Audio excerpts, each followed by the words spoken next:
Hello dear students.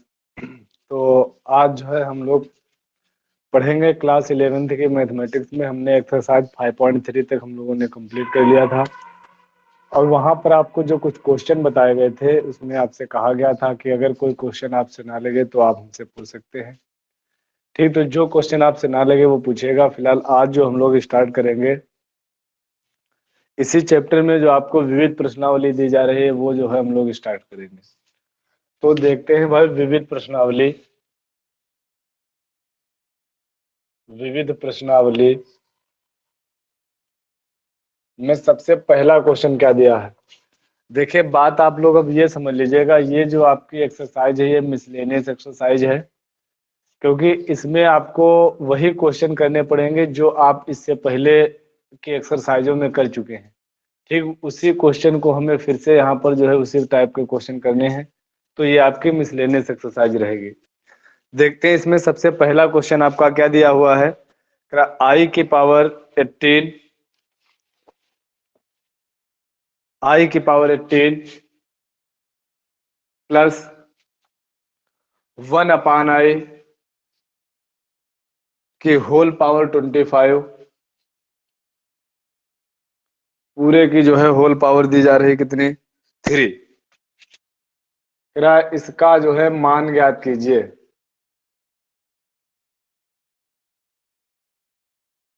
ठीक, तो इस क्वेश्चन को देखिए हम लोग किस तरीके से सॉल्व करेंगे भाई। ठीक, इस क्वेश्चन को किस तरीके से सॉल्व करते हैं ये देख लीजिएगा। पहले देखिए, हमने आपको बताया था, यहाँ पर हम लोग क्या देखेंगे कि ये जो आई की पावर 18 आपका लिखा हुआ है, इस आई की पावर 18 को हम लोग क्या करेंगे, सबसे पहले जो है आई स्क्वायर के रूप में परिवर्तित कर लेते हैं।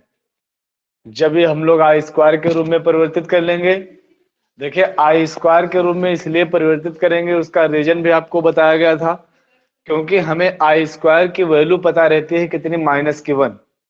ठीक, और ये भी आपको बताया गया था कि यदि ये घात यहाँ पर सम लिखी हुई है तो डायरेक्ट आई स्क्वायर के पदों में हम लोग तोड़ लेंगे, और यदि विषम लिखी हुई है तो उससे एक आई अलग कर दिया जाएगा, बाकी फिर जो बचेगा उसको हम लोग आई स्क्वायर के पदों में तोड़ लेंगे। हमने यहाँ पर देखा कि ये जो आई की पावर 18 का मतलब ये हमारा जो है सम ही लिखा हुआ था, तो जब सम लिखा हुआ था तो हम लोग डायरेक्ट इस चीज को तोड़ लेंगे यहाँ पर। तो देखते हैं भाई कितना आ जाएगा हमारा यहाँ से, आई स्क्वायर की पावर 9, क्योंकि 9 और 2 की जब हम लोग फिर से मल्टीप्लाई करेंगे तो फिर से हमारा कितना आ जाएगा, 18 आ जाएगा। अब हम लोग आगे देख रहे हैं यहाँ पर इसको किस तरीके से सॉल्व करते हैं। देखते हैं यहाँ पर कि आई की 1 की पावर 25 करेंगे। देखिए 1 की पावर चाहे हम लोग चाहे जितना रखें भाई, 1 की पावर चाहे जितना रखें वो उसका मान सदैव 1 ही रहता है। तो यहाँ पर देखा क्या हम लोगों ने कि 1 की पावर जब हमने 25 किया तो ये 1 ही रहेगा, और अपान में कितना हो गया, आई की पावर 25, और फिर पूरे कंप्लीट का क्या दिया जा रहा था, होल क्यूब दिया जा रहा था। अब अच्छा, यहाँ पर भी हम लोग क्या देखेंगे आकर के, आई स्क्वायर की वैल्यू हमें यहाँ पर पता चल गई, लेकिन फिर वही काम एक आ गया जो हम आपको बता रहे थे क्या, कि यहाँ पर जो आई की पावर 25 आ गया है, इसे फिर हमें आई की पावर आई स्क्वायर के रूप में तोड़ना पड़ेगा। तो जब हमें इसे आई स्क्वायर के रूप में तोड़ना पड़ेगा, फिर हम अपने पुराने स्टेप पर आते हैं। हमने कहा था कि यदि यही पावर अगर सम होगी तो डायरेक्ट आई स्क्वायर के पदों में तोड़ दिया जाएगा, यदि यही पावर जो है विषम होगी तो हम लोग क्या करेंगे, उससे एक आई अलग कर देंगे, बाकी फिर जो बचेगा उसको आई स्क्वायर के पदों में तोड़ देंगे। तो यहाँ पर काम देखा अगर के भाई आई की पावर 25 जो है आपका वो कैसा हो गया है, विषम हो गया है। जब 25 हमारा विषम हो गया तो इससे हमें एक आई अलग करना पड़ेगा। चलिए सबसे पहले हम लोग यही काम कर लेते हैं। ठीक, तो देखते हैं भैया जरा कितना आएगा हमारा यहाँ से, आई स्क्वायर की पावर 9, अभी हमने ऐसे ही लिख लिया, अभी हम इसका मान नहीं रखेंगे, मान हम लोग जो है इसका बाद में रख लेंगे, अभी एक साथ रखेंगे सबका। अब देखते हैं यहाँ से 1/, इसको हमने लिख लिया आई की पावर 24, और इनटू क्या कर लिया हमने, आई कर लिया, पूरे का क्या हो गया, होल क्यूब हो गया। अब अच्छा, इसके बाद देखेंगे यहाँ से आई स्क्वायर की पावर 9 हमने फिर ऐसे ही लिख लिया, प्लस 1/, यहां से देखेंगे अगर के यहां से भैया क्या आता है आपका आई स्क्वायर की पावर कितना आ जाएगा 12, क्योंकि 12 और 2 की जब हम लोग मल्टीप्लाई करेंगे तो फिर से कितना आ जाएगा आपका 24 हो जाएगा। तो यहां पर हम लोगों ने लिखा क्या आई स्क्वायर की पावर 12 और इनटू क्या हो गया आपका आई हो गया, और पूरे का आपका क्या दिया जा रहा था होल क्यूब दिया जा रहा था भाई। अब हम लोग देखेंगे फिर से आगे भाई, यहां से देखते हैं आई स्क्वायर का मान कितना होगा माइनस का 1 होगा, आई स्क्वायर का मान कितना होगा माइनस का 1 होगा। तो ये हो गया हमारा कितना -1 की पावर 9 प्लस 1/, आई स्क्वायर का मान फिर से हम लोग कितना रखेंगे माइनस का 1, माइनस के 1 की पावर 12 इंटू कितना हो गया आई, और का होल क्यूब हो गया। ठीक, का होल क्यूब हम लोगों ने कर लिया। अब देखते हैं भाई, -1 की पावर 9 दिया है, यानी हमें -1 की जो मल्टीप्लाई कितनी बार करनी है 9 बार करनी है। तो ठीक याद रखिएगा, हमने कहा था कि यदि माइनस की गुणा सम बार की जाएगी तो प्लस हो जाएगा, और यदि विषम बार की जाएगी तो माइनस हो जाएगा। सम बार की जाएगी तो प्लस हो जाएगा, और यदि विषम बार की जाएगी तो माइनस ही रहेगा। तो हमने देखा भाई -1 की गुणा कितनी बार करनी है 9 बार, यानी 9 टाइम्स करनी है। अब अच्छा बताइएगा भाई, जब 9 बार हम लोग गुणा करेंगे आकर के इसकी तो क्या रहेगा हमारा माइनस रहेगा, क्योंकि 9 जो है वो क्या है विषम संख्या है। तो हमने -1 की गुणा 9 बार किया तो माइनस का 1 ही आ जाएगा। चलिए ये हमने लिख लिया भाई माइनस का 1। आगे बढ़े, प्लस लगाया 1/। अब अच्छा देखते हैं -1 की गुणा फिर से हमें कितनी बार करनी है 12 बार करनी है, 12 टाइम्स करनी है। अच्छा ठीक, देखते हैं भाई, जब 12 बार करेंगे 12 क्या है सम है, हमने कहा था कि जब सम बार करेंगे तो क्या हो जाता है प्लस हो जाता है। सम बार जब हम लोग करेंगे तो क्या हो जाता है प्लस हो जाता है। तो भाई सम बार यहाँ पर करने जा रहे हैं तो फिर हमारा प्लस हो जाएगा।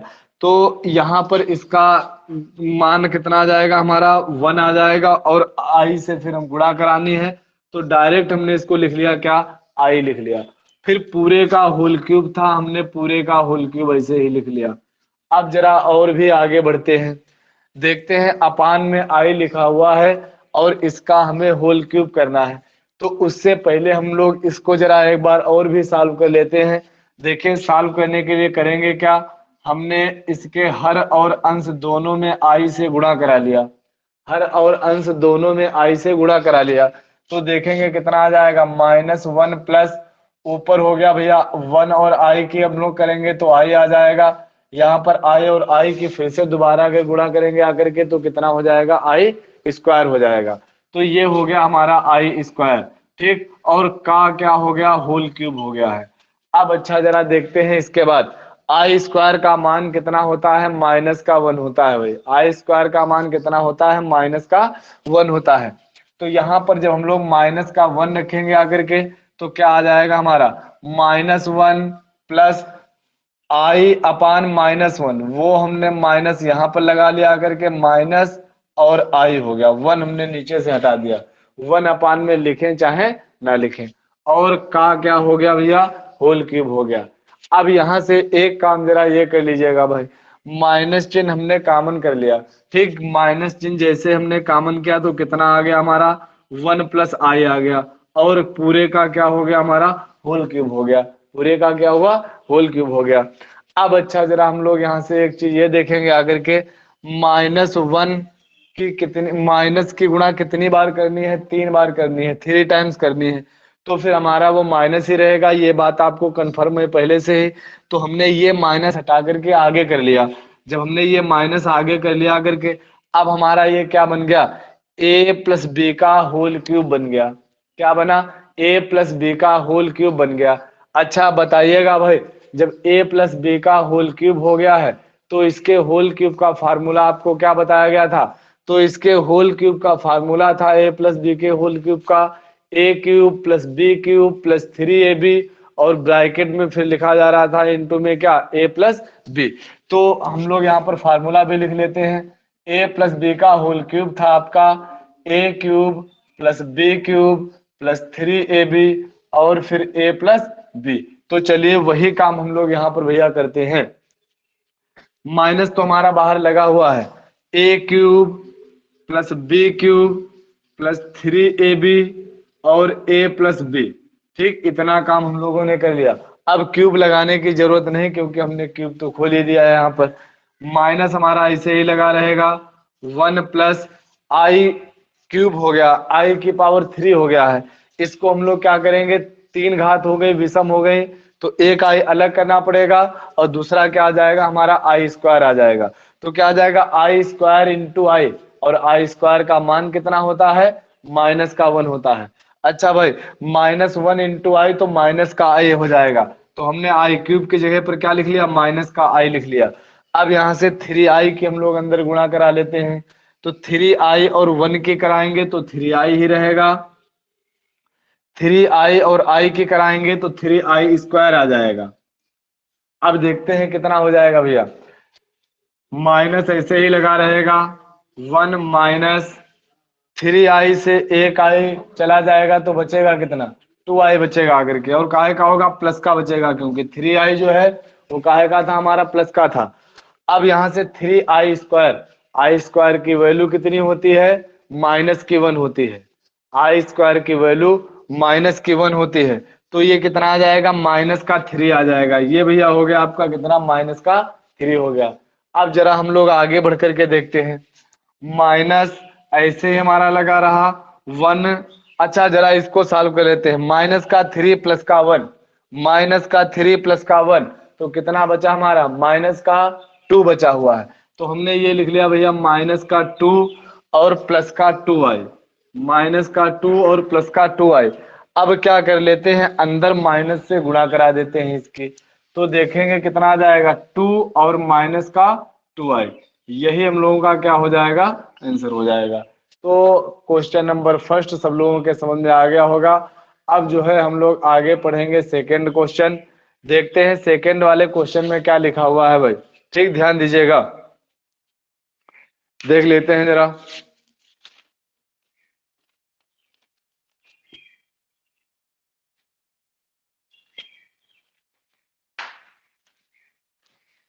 देखेगा सेकंड क्वेश्चन,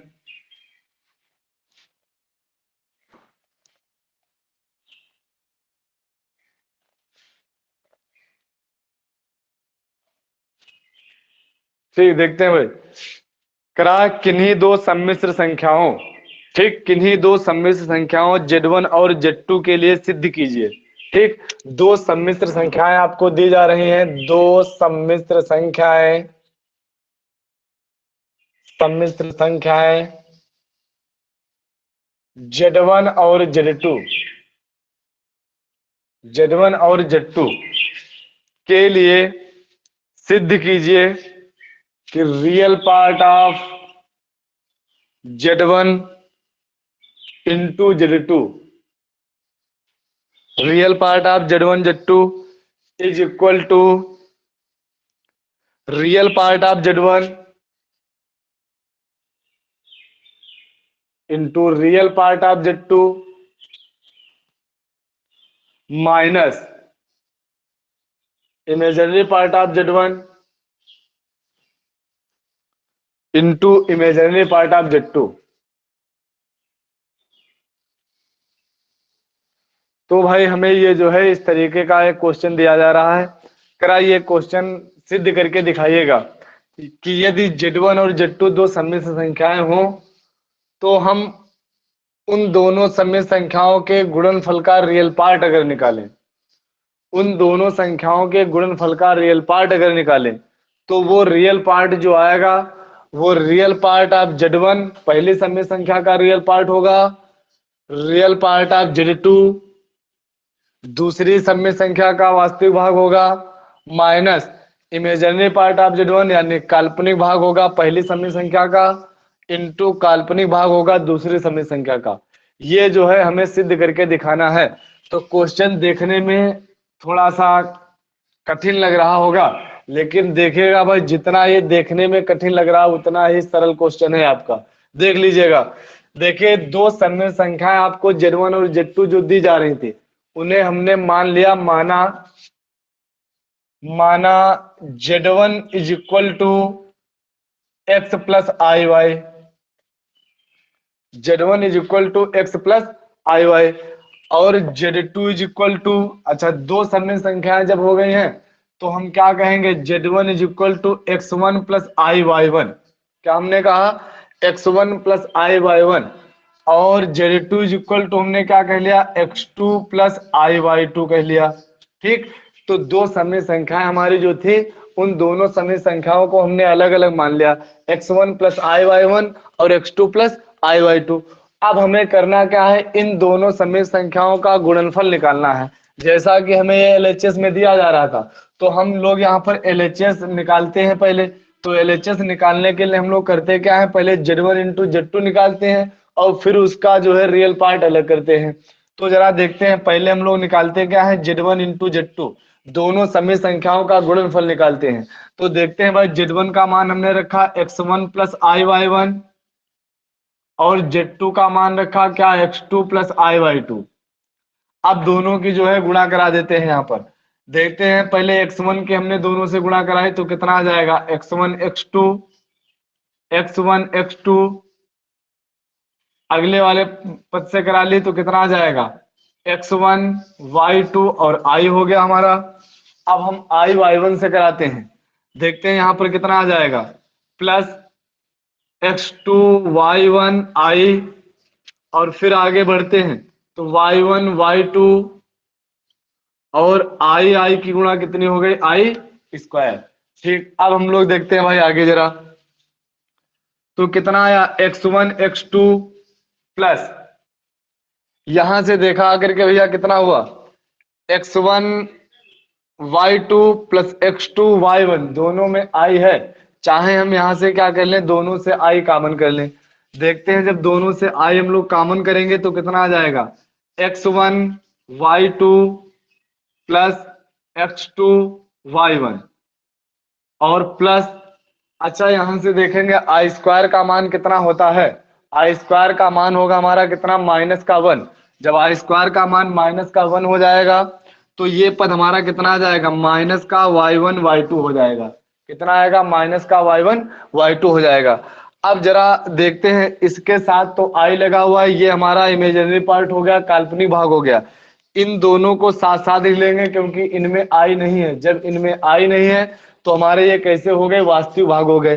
तो पहले हमने जरा वास्तविक भाग एक साथ लिख लिया, क्या आया हमारा, x1 x2 minus y1 y2, और प्लस लगाया। अब इसके साथ पूरे के साथ आई था, ये हमारा काल्पनिक भाग हो गया। कितना हुआ काल्पनिक भाग, x1 y2 plus x2 y1, और आई कर लिया। अच्छा, अब जरा इसके बाद भाई देखेंगे, ये हमारा क्या आया है, Z1 इंटू Z2 आया है।